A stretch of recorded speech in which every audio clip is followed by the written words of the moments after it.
Bagaimana kabar saudara hari ini? Luar biasa ya. Kita akan masuk pada bagian yang ketiga dari seri firman Tuhan di bulan Februari ini saudaraku. Waktu cepat sekali berlalu ya Ibu. Kita sudah ada di bagian yang ketiga dari seri Covenant of God. Perjanjian Tuhan saudara. Dan pada bagian yang ketiga ini saya akan berbicara tentang the most important asset of the believer. Aset terpenting orang percaya. Saudara, kalau saya berbicara tentang aset, kira-kira apa yang langsung muncul di benak saudara ya? Apa kira-kira saudaraku? If I'm talking about aset, kira-kira yang langsung di benak saudara keluar apa ya? Apa? Uang, barang, properti, tanah, falas saudaraku. Tapi tahukah saudara ada satu aset yang nilainya lebih dari semua yang saya sampaikan tadi. Namanya adalah iman, Pak. Tunggu ya saudara, kenapa saya mengatakan aset yang satu ini nilainya jauh lebih dari apa yang saya sampaikan tadi. Saya ajak saudara buka terlebih dulu, kita lihat di dalam Ibrani pasalnya yang ke-11. Ibrani pasalnya yang ke-11 ayatnya yang ke-6 saudaraku. Boleh sama-sama baca saudara? Kita sama-sama baca ya, bagian A terlebih dulu, 2, 3. Tetapi tanpa iman tidak mungkin, katakan tidak mungkin orang berkenan kepada Allah. Ayat ini ngeri loh saudara. Tanpa iman tidak mungkin orang berkenan kepada Allah. Saya ulang lagi ya saudara. Tanpa iman tidak mungkin orang berkenan kepada Allah. Saudara kalau tidak berkenan, kira-kira Pak, ada orang datang ke rumah Bapak, Bapak nggak berkenan, bisa ketemu nggak? Nggak bisa. Kalau saudara ketemu aja nggak bisa, bagaimana saudara bisa masuk dalam perjanjian dengan Allah? Make sense ya saudaraku? Boleh nggak kalau saya katakan seperti ini? Tanpa iman semua akses masuk ke perjanjian close. Boleh gak saya ngomong seperti ini saudaraku? Iman itu akses masuk ke perjanjian dengan Allah. Kadang kalau saya ngomong gini kayak terkesannya saya jahat ya saudaraku. Tapi sorry ya saudara. Iman itu yang menggerakkan Tuhan. Bukan air mata saudara. Maafkan saya ya, saya ngomong kayak gini terkesannya jahat saudara. Pastor, apakah berarti Tuhan tidak memperhatikan saat saya berseru dan menangis? Salah saudara. Firman Tuhan ngomong, dia menampung air mata kita ini dalam kirbatnya. Tapi jangan salah loh saudara. Air mata kita tidak pernah menggerakkan dia. It is faith yang menggerakkan Tuhan.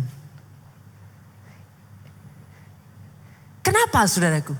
Alkitab berkata seperti ini. Kita lanjutkan pembacaan Ibrani ayat pasal 11 ayat yang ke-6 tadi. Sebab barang siapa berpaling kepada Allah.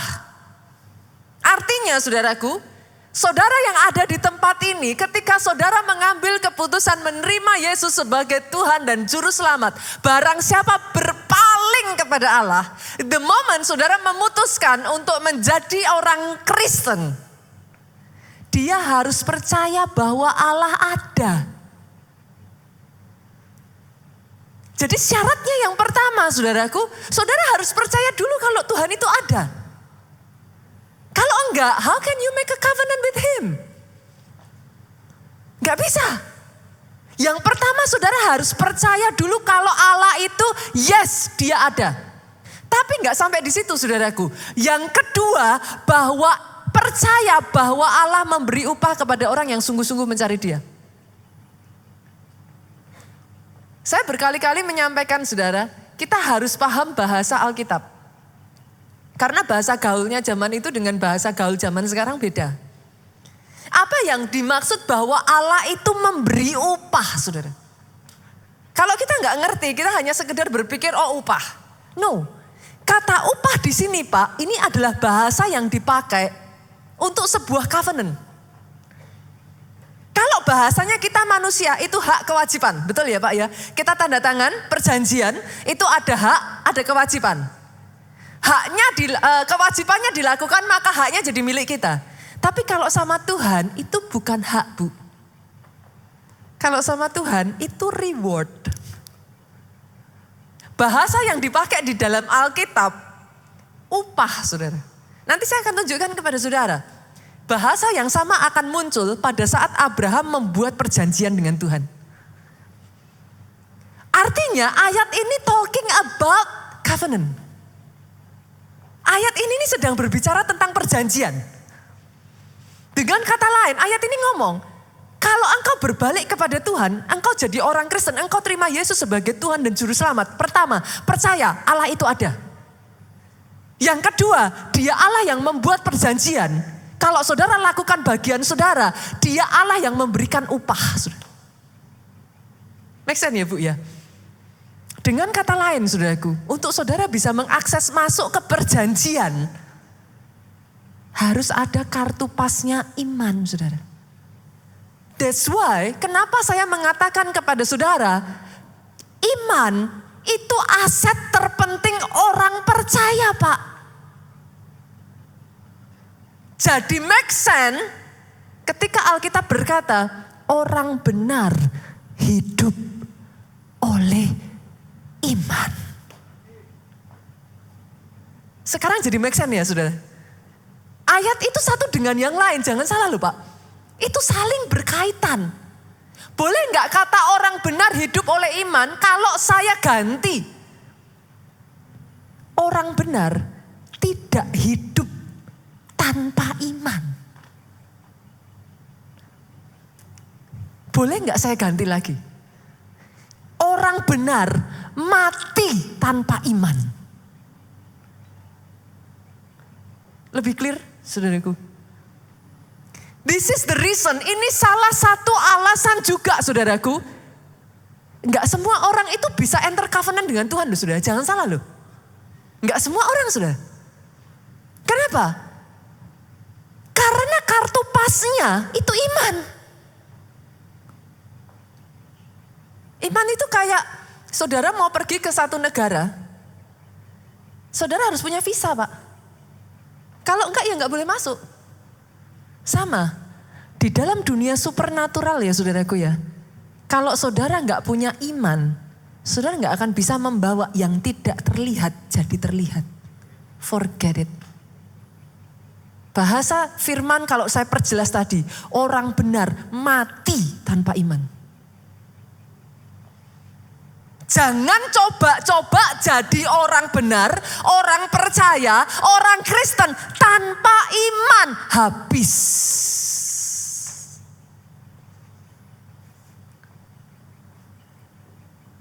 Inilah yang membawa Abraham itu bisa mengikat perjanjian dengan Tuhan, Bu. Saya ajak ya, saudara melihat ya, permulaan ketika Abraham masih namanya belum Abraham. Bahkan namanya pun masih Abram, saudaraku. Seperti apa kok sampai dia itu bisa mengalami, dia berhasil saudaraku, mengikat perjanjian dengan Tuhan. Kita lihat ya, kita buka dari Kejadian pasalnya yang ke-15. Ayatnya yang pertama sampai ayatnya yang ke-6. Kejadian pasalnya yang ke-15, ayatnya yang pertama sampai ayatnya yang ke-6. Boleh enggak sih saudara tetap dibuka ayatnya sekalipun sudah ada di depan? Boleh ya? Boleh ya? Sama-sama dibaca ya. Kita lihat ayatnya yang pertama terlebih dulu. Kemudian datanglah firman Tuhan kepada Abram dalam suatu penglihatan. Pertanyaan saya, datanglah firman Tuhan kepada Abram. Inisiatifnya dari siapa berarti? Dari Tuhan. Ini uniknya tentang perjanjian, saudara. Kemarin ada satu orang yang bertanya kepada saya belum sempat jawab hal ini saudaraku. Tapi dari apa yang saya sampaikan ini hopefully bisa menjawab saudara. Perjanjian itu inisiatifnya dari Tuhan saudara. Ada dua macam perjanjian ya saudaraku. Perjanjian yang sudah tertulis di dalam Alkitab. Itu saudara kalau mau masuk lakukan bagian saudara, itu akan menjadi porsi saudara. Tapi ada perjanjian yang person to person, saudaraku. Itu berbeda dengan nasar ya, Bapak Ibu. Perjanjian itu selalu dimulainya dari inisiatifnya Tuhan. Once in a while dalam kehidupan seseorang, kenapa perjanjian itu jadi powerful, saudaraku? Karena di dalam kehidupan seseorang, once in a while, Tuhan itu melihat kehidupan seseorang ya, saudaraku. And then dia offer covenant, saudara. Itu yang terjadi di dalam kehidupan Abraham. Pastor, kalau saya yang mau minta mengajukan covenant dengan Tuhan bisa enggak? Itu namanya saudara bernasar. Beda ya saudara, bedakan ya. Kalau saudara bernasar bisa diterima bisa enggak? Make sense ya saudaraku? Kenapa? Kenapa covenant itu menjadi sangat spesial saudaraku? Itu termnya Tuhan gitu saudara. Banyak kali di dalam covenant orang itu ditantang melampaui apa yang dia pikir mungkin gitu. Tuhan yang punya rencana, Tuhan mau pakai seseorang, ditawarkanlah sebuah covenant. Tetapi untuk enter into the covenant you need faith. Kenapa saudara butuh faith? Saya tunjukkan saudara. Dari ayat ini saudara nanti ngerti. Kemudian datanglah Tuhan kepada Abraham dalam suatu penglihatan, jangan takut. Abraham, akulah perisaimu, kata Tuhan. Upahmu akan sangat besar. Bahasa yang sama muncul lagi ya saudara. Upahmu akan sangat besar. Artinya apa? Sekarang saudara kalau muncul bahasa itu saudara sudah ngerti ya. Itu slangnya zaman dulu untuk Tuhan tuh nawarin perjanjian. Rewardmu akan besar. Saudara pikir kalau Tuhan ngomong jangan takut. Ada sebabnya enggak saudara? Ada sebabnya. Tuhan itu tahu saudara, Abraham itu ada di titik terendahnya. Pada saat Tuhan ngomong sama Abraham, jangan takut, aku perisaimu, upahmu besar. Langsung kok dijawab sama Abraham, ayat 2 saudara kulihat. Abraham menjawab, ya Tuhan Allah, apa yang engkau berikan kepadaku? Abraham tuh ngomong, Tuhan tuh mau nawarin apa sama aku? Buat Abraham saudara, aku akan meninggal dengan tidak punya anak yang akan mewarisi rumahku, ialah Eliezer orang Damsik itu. Abraham tuh langsung to the point. Lagi kata Abraham, engkau tidak memberikan kepadaku keturunan sehingga seorang hambaku nanti menjadi ahli warisku. Abraham tuh ada di titik terendah dalam hidupnya. Dia sedang galau saudaraku. Dia sedang ketakutan. Kenapa? Dia sedang menghitung waktu. Dia tahu dia sudah tua saudara. Dia tahu dia gak akan mungkin punya anak lagi dengan keadaan istrinya Sarah yang sudah mati haid. Lalu Tuhan datang di tengah-tengah kondisi seperti itu. Tuhan bilang, upahmu akan sangat besar. Tuhan ngomong, Tuhan tuh mau kasih aku apa? Percuma. Aku gak akan punya anak kok. Tuhan tawarin aku apa? Toh nanti kalau aku meninggal, yang mewarisi hambaku. Tuhan tahu itu saudaraku. Itu sebabnya, He comes with a covenant. Dia tawarkan perjanjian itu dengan Abraham. Ayat berikutnya ngomong seperti ini, tetapi datanglah firman Tuhan kepadanya. Ini artinya Tuhan tuh ngasih penawaran. Datanglah firman Tuhan itu kepadanya, demikian. Orang ini, Eliezer, tidak akan menjadi ahli warismu, melainkan anak kandungmu dialah yang akan menjadi ahli warismu. Jadi perjanjian yang ditawarkan Abraham apa? Kepada Abraham apa saudaraku? Abraham akan punya anak. Itu perjanjian yang Tuhan tawarkan. Sampai di sini menurut saudara masuk akal enggak? Itu pun sudah enggak masuk akal saudaraku. Nanti saudara nanti kita baca ayat lain, saudara akan tahu. Abraham tuh usianya sudah 100 tahun. Sarah udah mati haid. Menopause saudara. Kalau zaman sekarang bahasanya gitu. Sarah udah menopause, suaminya udah 100 tahun, istrinya udah menopause. Ini aja menurut saudara, mungkin enggak bu? Enggak mungkin. Tapi masih masuk akal ya. Ditawarkan anak masih masuk akal ya saudaraku. Saya ajak saudara baca ayat berikutnya. Nah ini, lihat ini saudara. Tuhan kalau kasih perjanjian sama seseorang, itu dia aimingnya itu masa depan saudara. Dia mengerti kebutuhan orang itu. Dia pakai kebutuhan seseorang itu untuk aiming di masa depan. Tuhan tahu melalui Abraham ini dia mau establish bangsa Israel. Saudara. Ada rencana Tuhan di dalam setiap perjanjiannya. Itulah yang membuat orang yang make a deal dengan Tuhan, something special pasti terjadi. Enggak mungkin enggak. Karena memang ada rencana Tuhan, tapi tinggal orangnya ini mau enggak dipakai. Perkara yang tadi aja, itu sudah buat saya ya saudaraku. Abraham 100 tahun, istrinya udah mati haid, udah gak mungkin lah punya anak. Di kondisi seperti itu, menurut saudara, punya anak satu aja udah bagus belum? Udah bagus gak saudara? Punya satu aja udah puji Tuhan ya, kondisinya begitu loh. Tapi saudara tahu yang ditawarkan Tuhan sama Abraham, kita lihat ayat kelima. Tuhan ngomong apa?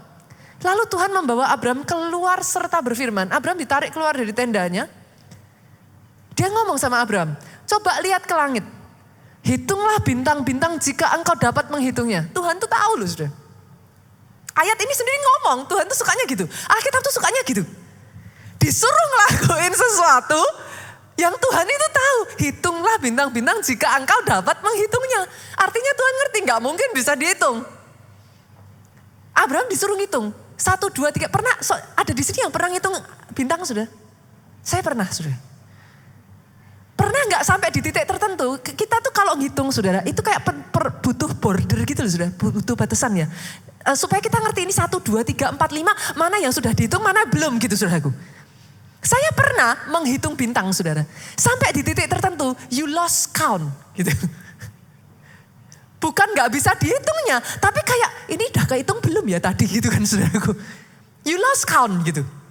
Nah di titik Abraham lost count, Tuhan ngomong sama Abraham di ayat yang kelima ini. Maka firman-Nya kepadanya, demikian banyaknya nanti keturunanmu. Saya nggak tahu dengan saudara, buat saya ayat ini blows my mind. Bagaimana saudara bisa menawarkan kepada seorang kakek yang umurnya 100 tahun, yang istrinya sudah menopause, yang satu anak aja nggak punya setelah puluhan tahun menikah. Bukan hanya ditawarkan punya keturunan, tapi ditawarkan sebanyak itu loh nanti keturunanmu. Jujur, saya ajak saudara jujur. Bu, kira-kira saya nggak tahu keadaan apa yang menurut ibu mustahil terjadi atas hidup ibu. Tuhan datang sama ibu, Tuhan tawarkan perjanjian. Sama seperti Abraham ini. Keadaan yang totally mustahil Pak, buat Bapak apa? Setiap orang punya.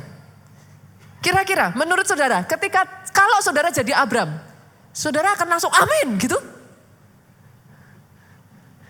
Jujur loh saudara, pasti loh.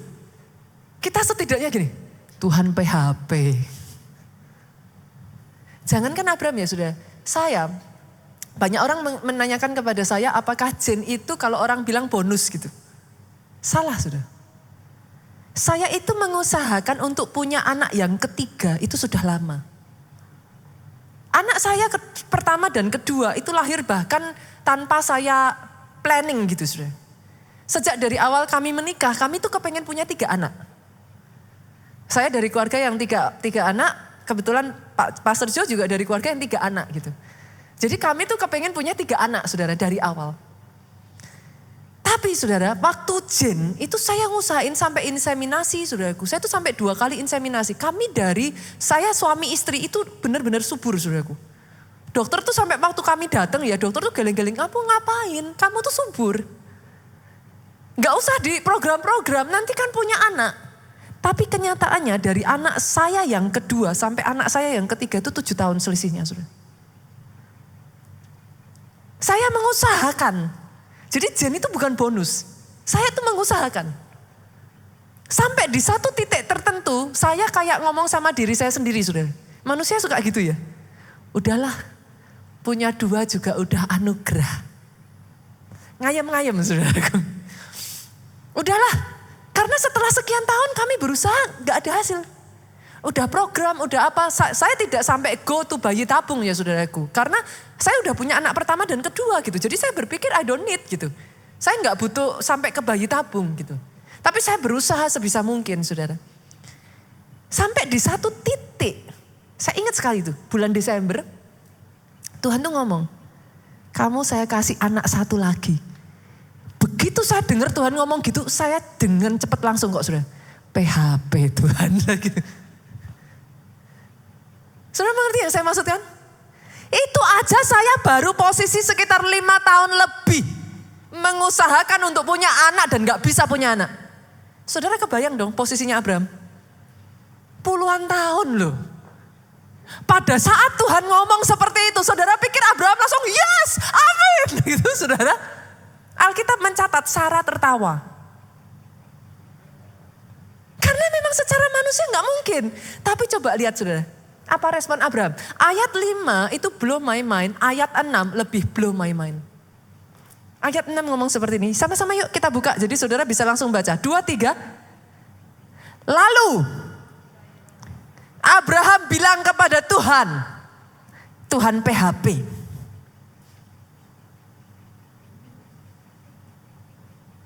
Boleh dibaca dengan suara keras, 2, 3. Lalu percayalah Abraham kepada Tuhan. Dan di ayat ini langsung dicatat, maka Tuhan memperhitungkan hal itu kepadanya sebagai kebenaran. Saudara tahu ini sekali lagi saudara, bahasanya ini loh. Artinya apa saudara? Hari itu God make a deal with Abraham. Hari itu Abraham masuk dalam perjanjian dengan Tuhan. Itulah perjanjian saudara. Saudara harus tahu. Kenapa orang-orang yang dalam kehidupannya ya make a deal with God. Itu something will happen. Gak bisa enggak. Pasti. Pasti saudara. Karena seringkali yang Tuhan tawarkan itu something impossible Pak. Saya pernah menceritakan kepada saudara. Once I make a deal with God. Saya pernah cerita kepada saudara, saya pernah ada di kondisi hampir kecelakaan pesawat ya saudara. Pesawat itu sudah miring saudara, sudah seperti kayak, setidaknya itu yang saya tahu saat itu saudara. Sudah seperti kayak terbawa angin begitu saudaraku. Itu sudah kayak terjun bebas saudara. Dan orang-orang di dalam pesawat itu udah kayak yang teriak-teriak itu loh Pak. Kayak yang wah masing-masing dengan bahasanya, saya bahasa roh saudaraku yang lain dengan bahasanya masing-masing, ada yang nangis, ada yang dalam keadaan pesawat itu udah parah saudara. Di titik itulah saudaraku, Tuhan itu seperti kayak nawarin saya. Kamu mau selamat? Itu tuh nyebelin banget saudaraku. Siapa yang enggak gitu saudara.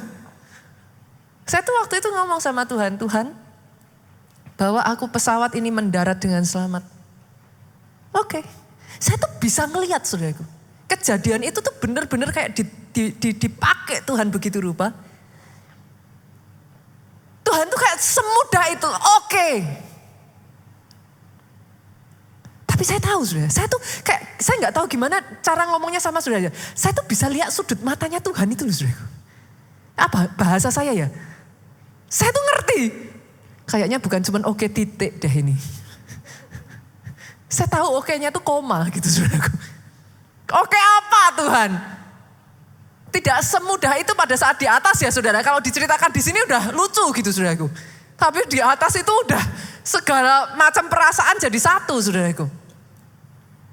Sesederhana Tuhan mintanya satu loh saudara. Tuhan gak minta yang lain-lain. Tuhan itu paling tahu. Kamu harus tetap khotbah. Itu saya langsung lemes. Udah lemesnya double ya saudaraku. Itu antara milih buah simalakama saudara. Buat saya. That time I make a deal with my God. Saya nggak tahu bagaimana dalam kehidupan setiap orang itu Tuhan itu datang dengan cara-cara yang berbeda-beda. Tapi ketika Tuhan menawarkan perjanjian itu, you know it. You know it. Saudara tahu itu. Dan izinkan saya mengatakan ini saudaraku. Jenis iman yang dibutuhkan untuk saudara close the deal with God. Itu bukan hanya sembarangan iman, saudaraku. Kita lihat dalam kehidupan Abraham ya, kita buka yuk Roma saudara. Satu ayat dengan ayat yang lain itu saling berhubungan saudaraku. Itu sebabnya ketika saudara membaca di dalam Alkitab, saya mengatakan kepada saudara, buat saudara yang serius, beli konkordan. Gak bisa enggak. Saudara kan bingung kalau enggak, satu dengan yang lainnya saudara gak akan punya kemampuan untuk mengingat sebegitu banyaknya saudara. Konkordan itu akan membantu saudara. Roma pasal yang keempat ayat 18 sampai 22. Saudara yang mau tahu the way of faith, jalannya iman, ayat ini berbicara dengan sangat jelas sekali saudaraku. Sebab sekalipun tidak ada dasar untuk berharap, namun Abraham berharap juga dan percaya bahwa ia akan menjadi bapak banyak bangsa. Menurut yang telah difirmankan, demikian banyaknya nanti keturunanmu. Ayat ini berbicara tentang tadi yang baru kita baca di Kejadian. Saudara mau tahu the way of faith? Sekalipun tidak ada dasar berharap. Saudara sakit kaki saudara, saudara berdoa minta kesembuhan dari Tuhan, kakinya masih sakit. Tidak ada dasar yang dikatakan Tuhan, katakan dokter yang memungkinkan kaki saudara sembuh. Di dalam kondisi seperti itulah, sekalipun tidak ada dasar berharap, tetap berharap dan percaya. Berarti saudara ada di jalan yang benar. Iman itu bukan gini saudaraku. Saudara doa, percaya. Kakinya sudah disembuhkan Tuhan. Terus saudara lihat, semakin jelek, semakin berarti gak disembuhkan. Bukan. Di kondisi di mana saudara lihat tidak ada dasar percaya, saudara tetap berharap dan percaya. Itu sudah di jalan yang benar. Saya tunjukin lagi ya saudaraku. The way of faith. Kita lanjut ayat berikutnya. Imannya tidak menjadi lemah walaupun ia mengetahui. Abraham tahu atau enggak? Walaupun ia mengetahui bahwa tubuhnya sudah sangat lemah karena usianya telah kira-kira 100 tahun dan bahwa rahim Sarah telah tertutup. Jadi saudara tahu, tidak ada kemungkinan dokter bilang vonisnya jelek. Secara manusia tidak bisa. Alkitab mencatat imannya tidak menjadi lemah. Kita lanjut lagi ya. Kita lanjut lagi, jenis iman seperti apa? Kita lanjut lagi, ayat yang ke-20. Tetapi terhadap janji Allah, ia tidak bimbang. Ini ya saudara, ayat ini ya. Kalau saudara mau tahu the way of it, this is the way of it. Terhadap janji Allah, ia tidak bimbang karena ketidakpercayaan, malah ia diperkuat dalam imannya dan ia memuliakan Allah. Itu artinya apa saudara? Artinya kayak gini Pak. Janjinya kaki saudara sembuh. Kondisinya tambah sakit tambah parah. Saya gamblangkan ya saudara, arti ayat ini. The way of faith. Imannya tidak jadi lemah. Malah ia diperkuat oleh keadaan yang seperti itu. That is the way of faith.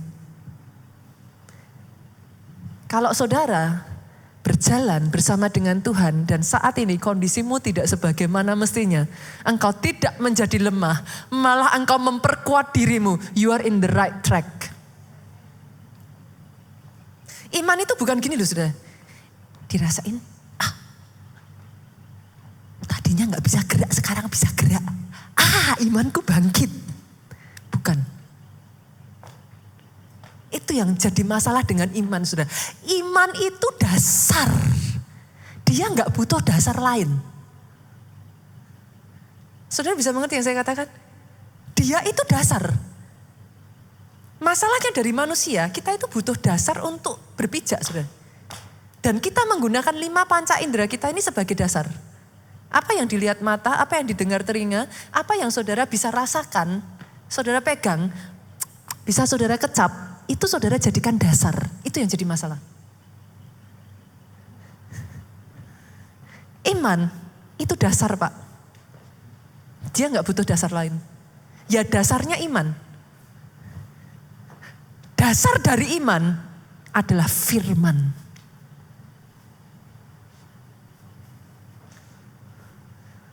Iman atas dasar firman. Jadi kalau pastor, pernah nggak pastor ngadapi kayak gitu, pastor goyang? Pernah. Loh, masih manusia saudara. Lah apa saudara pikir di depan mata semuanya penanda-penandanya negatif semua terus saudara, kayak gitu. Gila apa saudaraku? Goyang. Tapi ada satu hamba Tuhan namanya Benson Idahosa saudaraku. Dia mengajarkan dan saya sangat belajar banyak dari orang ini. Dia salah satu rasul Afrika saudara. Ini orang gila saudaraku. Saya belajar dari orang ini arti iman. Dia katakan saudara, pada saat imanmu goyang, engkau melihat yang di depan matamu berbeda dengan apa yang dijanjikan Tuhan. Tutup mulut katanya. Enggak usah disampaikan apa-apa. Tahu enggak pastor? Tahu. Situasinya jelek tahu enggak? Tahu. Tutup mulut. Ayat ini mengajarkan yang berikutnya saudaraku. Ia memuliakan Allah. Dalam tutup mulut, saudara berkata, Tuhanku selalu baik. Tuhanku ajaib. Tuhanku luar biasa. Beda antara tutup mulut dengan saudara nggak ngomong loh ya saudaraku. Oh saudara mungkin didiagnosa sakit tertentu lalu kemudian terus kata pastor disuruh tutup mulut gitu. Artinya saudara nggak periksa, nggak boleh ngomong sama sekali, enggak loh. Saya nggak mengajarkan begitu loh saudara. Apa penyakit saudara? Cari tahu, hadapi saudara. Nah kalau saudara nggak tahu gimana saudara ngadepin? Itu namanya bukan beriman, itu lari. Yang mengerti katakan amin. Bukan begitu saudaraku. Tapi ketika saudara mengerti yang di depan saudara, saudara tidak berkata gini, wah habis aku. Tidak ada jalan. Aku udah tidak punya pengharapan. Jangan sampai mulut ngomong itu. Make sense ya saudaraku ya. Up to the point sampai di titik seperti apa pastor? Lihat ini saudara. Dengan penuh keyakinan, nah ini up to the point. Dengan penuh keyakinan bahwa Allah berkuasa melaksanakan apa yang telah ia janjikan. Saya itu diajarkan hal ini dari anak saya saudara. Kadang di sini berapa banyak yang sudah punya anak? Ada yang masih punya anak kecil? Ada, oke. Anak kecil saudara kadang kalau minta sesuatu. Jen paling gampang tuh saya tuh belajar dari Jen saudara. Jen tuh sering kayak kemarin ya saudaraku, dia minta dibelikan, dia kepengen punya water painting saudara. Dia suka gambar saudara anak itu, dia suka lukis. Dia minta saya belikan water painting, dia bilang sama saya, Mom, Jen minta water painting buat kadonya Jen boleh? Dia tanya, oh boleh, saya bilang gitu. Boleh Jen gitu. Saya sudah bilang boleh saudara. Berapa banyak anak saudara sama seperti anak saya? Enggak berapa lama kemudian tanya lagi, Mam, Jen minta water painting boleh? Boleh Jen. Mama sudah bilang boleh. Enggak lah berapa lama lagi tanya, water paintingnya belum datang ya Mom? Sama enggak anak saudara dengan anak saya? Sama ya? Sama enggak dengan kita sama Tuhan saudara? Saudara tahu apa jawaban saya ke Jen? Jen, kalau Momom sudah bilang, Momom akan lakukan. Tapi sesuai waktunya Momom. Kamu tahu beres aja water paintingnya datang. Tapi tunggu waktunya Momom. Ketika saya ngomong itu ke anak saya ya, Tuhan itu kayak bicara sama saya, sama gak sih? Saya tuh ketawa loh saudara. Saya tuh sampai ngomong sama anak saya, once I say it, I will do it. Tuhanmu sama saudara. Tuhanmu sama. Kita manusia bisa lupa, dia Tuhan tidak akan pernah bisa lupa. Perkataannya, dia terikat dengan setiap perkataannya. Izinkan dia kerjakan pada waktunya. Karena kadang-kala ya saudaraku, kita harus ada sampai di satu titik ya. Bahkan kalau untuk Abraham ini ya saudara, diujinya sama Tuhan lebih ngeri lagi loh saudara. Kita buka ya, kita lanjutkan. Ibrani pasalnya yang ke-11, ayatnya yang ke-17 sampai ayatnya yang ke-19. Karena beriman juga nih, titiknya imannya Abraham tuh sampai di sini sudah. Maka Abraham mempersembahkan Ishak sebagai kurban. Ketika ia diuji Allah, kepada Abraham lah Allah memberikan janjinya. Namun Abraham rela menyerahkan anaknya yang satu-satunya itu. Lihat ini sudah. Allah telah berkata kepada Abraham, melalui Ishak inilah engkau akan mendapat keturunan yang aku janjikan kepadamu. Jadi imannya Abraham itu bukan cuma sampai iman untuk dapat, tapi iman untuk kehilangan sudah. Ada di sini yang imannya cuma sampai dapat kan. Tapi kalau diambil Tuhan marah toh. Dalam kasusnya Abraham ini ngeri sudah. Saya tuh kalau baca ini ya, wow, tidak heran dia disebut bapak orang beriman. Imannya dia bukan hanya sampai di titik sudah dikasih. Diambil sama Tuhan, padahal jelas loh perjanjiannya itu mengatakan bahwa melalui Ishak. Terus kalau Ishak mati, selesai gak perjanjiannya harusnya? Loh ya selesai, orang melalui Ishak kok. Tapi lihat ini saudara, ayat 19. Abraham yakin bahwa Allah sanggup menghidupkan kembali Ishak dari kematian. Gila gak saudara? Ini iman akan kebangkitan pertama kali yang dicatat dalam Alkitab, saudara. Abraham yakin bahwa Allah sanggup menghidupkan kembali Ishak dari kematian. Lihat ini. Jadi boleh dikatakan Abraham sudah menerima kembali Ishak dari kematian.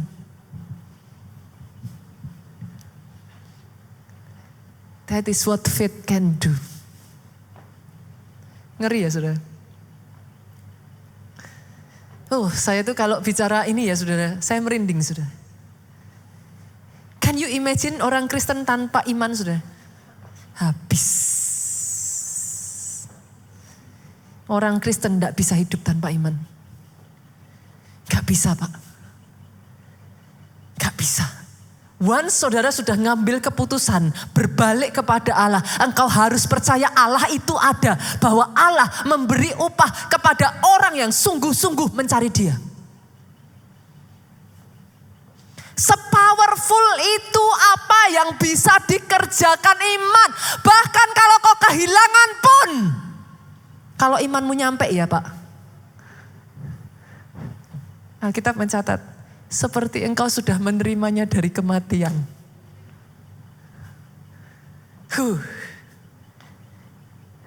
Itu sebabnya Pak, saya harus ngomong ini. Dengar ini baik-baik. Iblis selalu menargetkan iman saudara. Kalau ada yang paling sering diserang dari iblis ya Pak, iman. Itu yang dialami Ayub saudaraku. Saudara pikir apakah Ayub diambil kekayaannya supaya miskin? Aimingnya iblis supaya Ayub miskin? Don't forget saudaraku.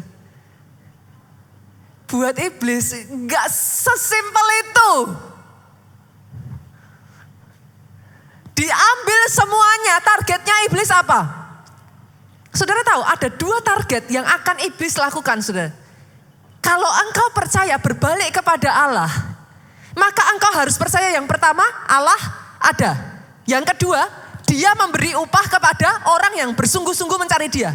Targetnya pertama, Dia memberi upah kepada orang yang bersungguh-sungguh mencari Dia. Akan ada waktu-waktu di masa pandemi kemarin ketika saudara digoncang iman saudara, perkataan ini akan muncul. Bedanya apa? Pelayanan kamu sungguh-sungguh sama Tuhan. Gak ada bedanya. Itu apa saudara? Ayat tadi. Fondasi yang kedua itu akan berusaha digoncang. Mana? Katanya Allah memberi upah kepada orang yang sungguh-sungguh mencari Dia. Mana? Itu digoncang dulu saudara di situ. Yang itu berhasil digoncang, dia maju ke depan lagi. Bahwa Allah itu ada.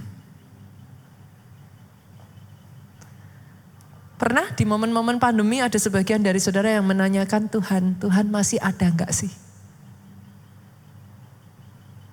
Sekarang saudara tahu ya, iblis itu aimingnya enggak ada yang lain saudara. Banyak orang Kristen malah enggak ngerti, iblis itu malah lebih ngerti saudara. The biggest asset, the most important asset in the believer's life is your faith. Dia akan target itu terus. Everything dia akan lakukan, dia akan hancurkan satu titik itu.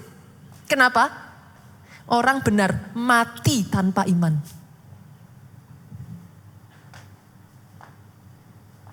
Make sense, saudara sekarang? Sekarang semuanya jadi terbuka ya. Saudara bisa melihat ya. Saya berdoa setelah saudara bisa melihat ini. Hari ini saya berdoa ya saudaraku, kuatkan imanmu. Kuatkan imanmu. Saya ulang lagi, kuatkan imanmu. Loh, iman harus kuat. Saudara kalau di dalam Tuhan jadi orang percaya tanpa iman, oh jangan harap saudara, habis. Imanmu harus kuat. Imanmu harus kuat. Imanmu harus kuat. Pertanyaannya sekarang, terus caranya gimana? Karena iblis itu akan terus narget, saudaraku. Iblis itu akan terus narget. Buat saudara, banyak orang Kristen itu yang dipikir gini, aduh yang penting pokoknya saya selesailah dari masalah saya segera keluar dari permasalahan saya datang ke pendeta, cepat didoakan, yang penting saya cepat sembuh, yang penting saya cepat keluar dari hutang saya. Tapi itu pola pikir yang salah, saudara. Kenapa? Memangnya saudara sembuh habis itu gak bisa datang masalah yang lain? Halo, buat saudara yang pengen instan, saya harus ngomong, selama kita masih hidup, bahkan ada orang tuh ngomong gini saudara, masalah dengan kita itu seperti kereta api dengan rel. Kan? Lah kalau saudara maunya cuman instan, yang penting yang satu ini beres. Menurut saudara, nanti ketika yang terjadi yang masalah berikutnya saudara gimana? You will do the same thing again. If the first problem you run away, you will do almost the same for the second one. Makanya Tuhan gak mau saudara. Tuhan itu mau membangun otot-otot imanmu. Dikasih yang kecil dulu. Kecil udah bisa, tambah besar. Tambah besar udah bisa, tambah besar lagi. Sampai di titik tertentu Pak, 1 kilo tadinya berat. 2 kilo saudara angkat. 3 kilo, 5 kilo saudara terbiasa, 10 kilo. Di kedepan nanti, masalah yang 5 kilo datang. Saudara mainin tuh, saudaraku. Yang mengerti katakan amin. Yang mengerti aminnya yang paling keras. Bangun otot imanmu. Jangan jadi orang Kristen gampangan. Maafkan saya kalau saya galak ya saudara dalam hal ini. Karena di masa pandemi kemarin saya melihat banyak orang Kristen berguguran. Itu buat hati saya sedih saudara. Banyak orang Kristen tidak tahu kebenaran firman. Tidak mau baca firman. Tapi selama masa pandemi kemarin orang-orang yang bahkan saya kasih sebagian dari mereka berguguran. Itu membuat saya marah saudaraku. Itu sebabnya kalau saudara melihat hari-hari ini firman di gereja kita, 1 bulan ini aja ya saudaraku. Banyak yang ngomong sama saya, pastor, ini firmannya bulan Februari ini daging. Saudara tahu kenapa saya lakukan itu saudaraku? Saya gak mau lihat orang-orang Kristen berguguran lagi saudara. Saudara benci saya silahkan. Saudara gak suka dengan apa yang saya katakan silahkan. Kalau itu membuat saudara bisa berdiri dan mengalahkan masalah saudara, so be it. Jangan jadi orang Kristen gampangan. Kena masalah sedikit saudara jatuh. Nggak ditolong Tuhan sedikit saudara mundur. Saudara harus paham. Bangun otot imanmu. Pertanyaannya Pak, gimana cara bangun otot iman? Nggak bisa enggak Pak. Iman timbul dari pendengaran. Pendengaran akan firman Kristus. Bukan sembarang firman loh saudara. Firman Kristus, kenapa? Firman yang diurapi. Kristus itu artinya apa? Yang diurapi. Hari ini tadi saya ketemu satu ibu. I'm so happy, saya ceritakan ya ibu ya. I'm so happy, saya ketemu satu ibu ini. Jauh saudaraku, dia datang ke tempat ini butuh 2 jam. Saya ketemu dengan dia, ada satu masalah yang dia minta saya doakan. Tapi yang membuat saya bersuka cita bukan masalahnya saudaraku. Tapi bagaimana ibu ini berkata kepada saya, hidup mati saya di tangan Tuhan, pastor. I rejoice. Setiap kali saya melihat iman, I rejoice. Saya percaya itu yang exactly yang sama dirasakan oleh Tuhan, saudara. Ketika dia melihat anak-anaknya yang bukan gampangan, anak-anaknya yang enggak yang dikit-dikit. Tapi ngelihat anaknya yang ngadepin masalah bisa berkata, Tuhanku selalu baik, pastor. Oh, saya percaya seperti sukacita yang muncul di benak hati saya tadi. That's exactly the same thing yang Tuhan rasakan, saudara. Kenapa? Karena Tuhan tidak pernah memberikan saudara masalah itu untuk menghancurkan saudara. Itu dimaksudkan untuk saudara kuat. Semakin mengenal Tuhanmu, sehingga saudara do exploit. Minggu lalu saya jelaskan saudara, do exploit artinya apa? Dari semua perjanjian itu, saudara menguasai pasal-pasal dan ayatnya, saudara bisa dapat benefit terbesar dari itu. Gak bisa enggak saudara, yang pertama, baca firman. Banyak-banyak dengar firman. Dan ibu tadi mengatakan kepada saya, 1 minggu pastor, saya dengarkan khotbah pastor Nita, khotbah pastor Jo, khotbah pastor Obaja. Saya ketawa tadi saudara. Harus diisi terus. Diisi terus. Pastor Jo itu ya saudaraku. Saudara tahu bagaimana cara Pastor Jo menguatkan hatinya. Di momen-momen ketika masalah itu datang dan begitu tight sekali saudara. Dari pagi sampai malam. Dia tutup telinganya saudara. Diisi terus dengan khotbah hamba-hamba Tuhan saudaraku. Khotbah-khotbah yang isinya daging saudara. Saya tuh kalau dengar Pastor Benson Idahosa ngomong ya saudara, wah itu api itu kayak nyala saudara. Ini orang gila saudara. Pada saat dia berusia 16-17 tahun ya saudaraku, orang ini ya saudara. Dia dengar perkataan dari pendetanya. Pendetanya ngomong, Tuhan Yesus membangkitkan orang mati. Langsung selesai khotbah dia datengin pendetanya. Apa katamu pastor? Kalau orang percaya, orang mati bisa bangkit? Iya. Dia tanya, pastor pernah bangkitin orang mati? Belum. Tapi kalau aku percaya aku bisa bangkitin orang mati, kata firman, yes. Saudara tahu apa yang dia katakan pada saat itu? I will do it. Dia ambil sepedanya saudaraku, dia cari orang mati saudaraku.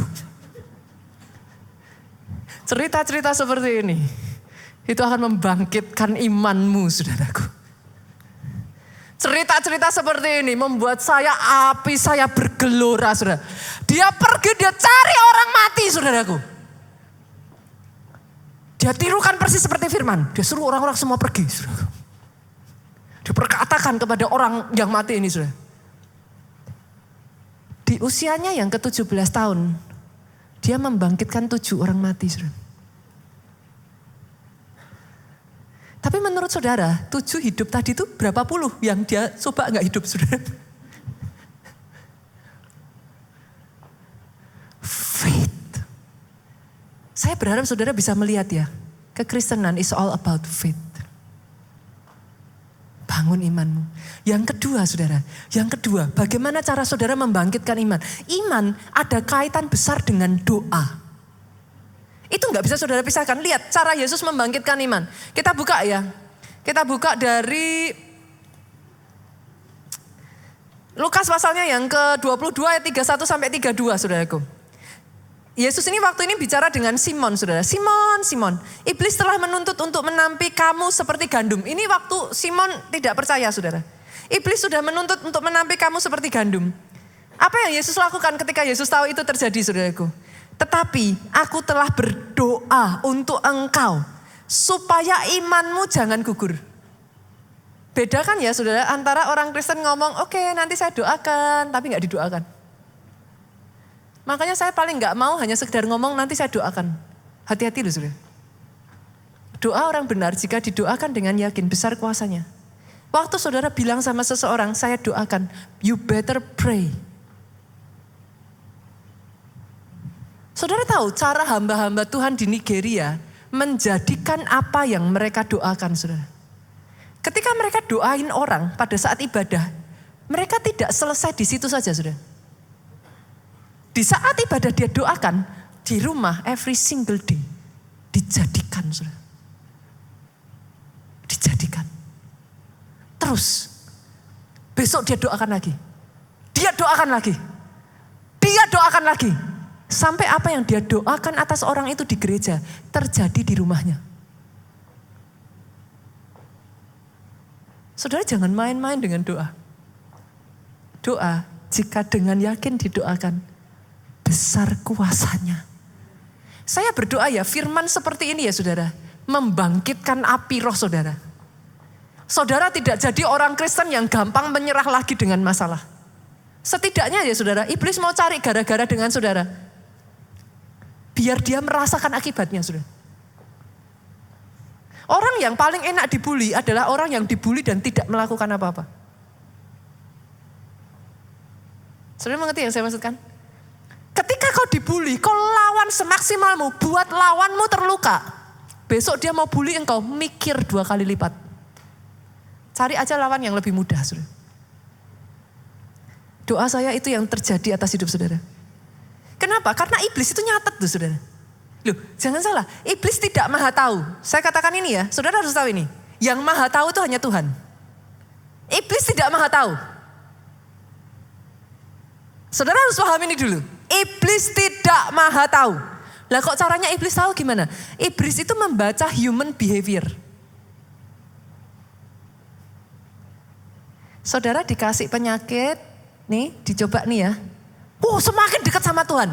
Dicoret, besok lagi ini enggak bisa.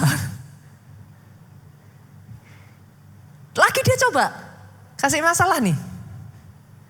Gimana responnya? Semakin ikut pondok Daud. Semakin puasa. Enggak bisa lagi saudaraku. Dia catat satu-satu. Ini apa ya nih, jatuhnya di mana ya? Alkitab mencatat, lawanmu si iblis berkeliling. Cari waktu lemahmu. Dia keliling terus. Dia cari, dia amati terus human behavior saudara. Coba kasih berkat. Sekarang gak pelayanan. Dan gak ada waktu ke gereja. Catat saudaraku. Tepat pada waktu saudara lemah dia strike. Yang mengerti katakan amin. Perkuat doamu saudaraku. Berjaga-jaga di menara penjagaanmu. Jangan izinkan itu kendor saudara. Dan yang ketiga saudara, pastikan saudara engkau punya keluarga rohani yang kuat dalam iman. Ini survei ya saudara, survei yang saya lakukan di gereja kita. Hampir bisa saya katakan 80-90% orang yang bertahan di masa pandemi kemarin dan tetap solid adalah orang yang ikut komsel. Saudara. Itu based on data. Saya pegang datanya di gereja ini. Saya takjub bahkan. Orang-orang yang bertahan dan imannya solid ikut komsel. Keluarga rohani itu penting. Ayat tadi berlanjut seperti ini saudara. Dan engkau Simon, jika engkau sudah insaf, maksudnya gimana? Jika engkau sudah insaf, jika imanmu sudah bangkit, kuatkan saudara-saudaramu. Artinya kita butuh persekutuan saudaraku, kita butuh yang namanya komunitas rohani. Gak bisa sendirian. Yang terakhir saudara, yang keempat, nah ini. Ayat yang sangat terkenal, Amsal 4 ayat 23, jagalah hatimu dengan segala kewaspadaan, karena dari situlah terpancar kehidupan. Kita tutup dengan satu ayat ini saudaraku, Yudas pasalnya yang pertama, ayatnya yang ketiga. Saudara-saudaraku yang kekasih, sementara aku bersungguh-sungguh berusaha menulis kepada kamu tentang keselamatan kita bersama. Aku merasa terdorong untuk menulis ini kepada kamu dan menasehati kamu. Dengar ini saudaraku. Dengar ini saudara. Supaya kamu tetap berjuang untuk mempertahankan iman yang telah disampaikan kepada orang-orang kudus. Jadi artinya saudaraku, salah nggak kalau saya mengatakan iman? Iman bisa gugur saudara. Nggak salah ya? Oke. Bagian saudara harus berjuang. Sekali iman saudara gugur, that's it. You will leave your God. Fokusnya tadi itu, yang pertama, bahwa Tuhan memberi upah. Kalau itu dia berhasil goyang, dia akan maju ke depan. Bahwa Tuhan itu ada. Setidaknya dengan saya memberitakan firman ini ya saudaraku, saya berdoa. Saudara sekarang memahami jalan iman. Saudara memahami seperti apa sih yang terjadi ketika saudara ngadepin masalah. Apa sih sebenarnya. Iblis itu bukan aiming yang lain-lain. Iblis aiming your faith. Dan doa saya ya saudaraku, selama bulan Februari ini ya, ini membawa saudara masuk dalam perjanjian dengan Tuhan. Saya nanti, saudara di luar nanti akan dibagikan kartu seperti ini saudaraku. You take it, you bring it home. Saya tidak akan minta laporan dari saudara akan hal ini. Tapi kartu ini basically adalah kartu perjanjian. Di sini ditulis kartu penuai saudaraku. Artinya apa saudara? Kalau saudara masih ingat ayat dari minggu lalu saudara. Minggu pertama dari firman ini. Saudara mau tahu the way of blessing? Dengarkan baik-baik.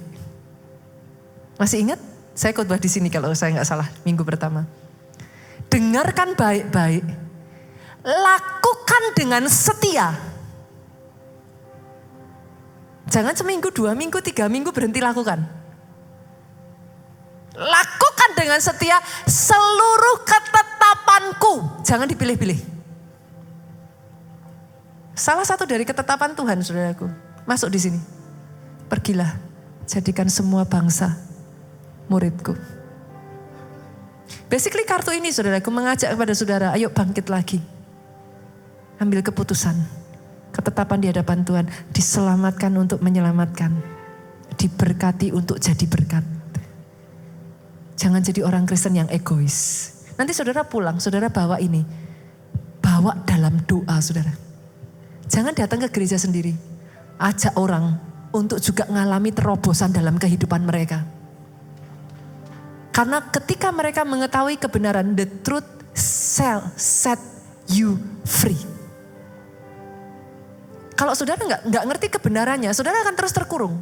Saudara berpikir, oh yang namanya mujizat itu untung-untungan aja Pak. Yang namanya mujizat itu, oh coba dilihat pendetanya sakti atau enggak. Salah saudara. Most of the case, Yesus berdoa, Yesus ngomong gini, terjadilah sesuai imanmu. Yesus tuh hanya menyatukan hati dengan iman dari orang itu. Boom, something happen.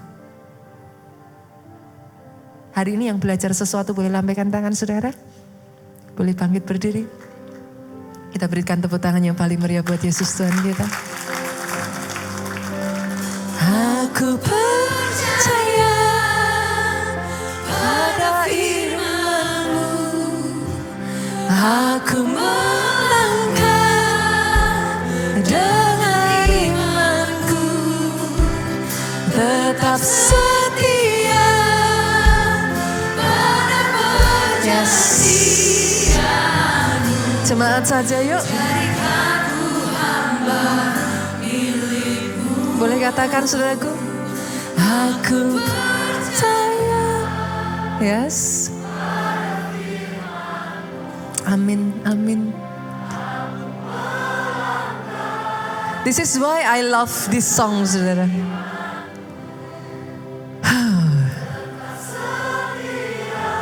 Ini adalah satu keputusan, saudaraku.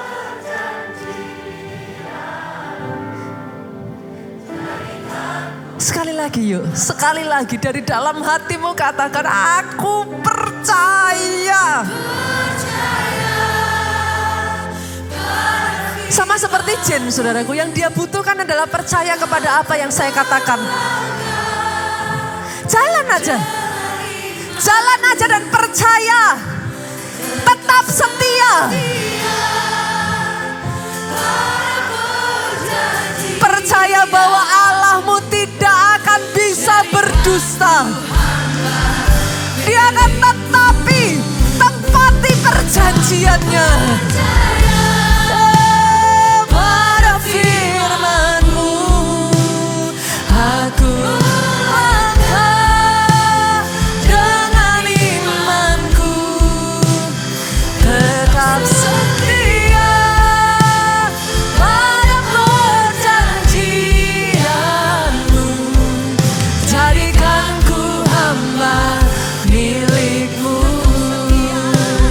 tetap setia pada perjanjian-Mu.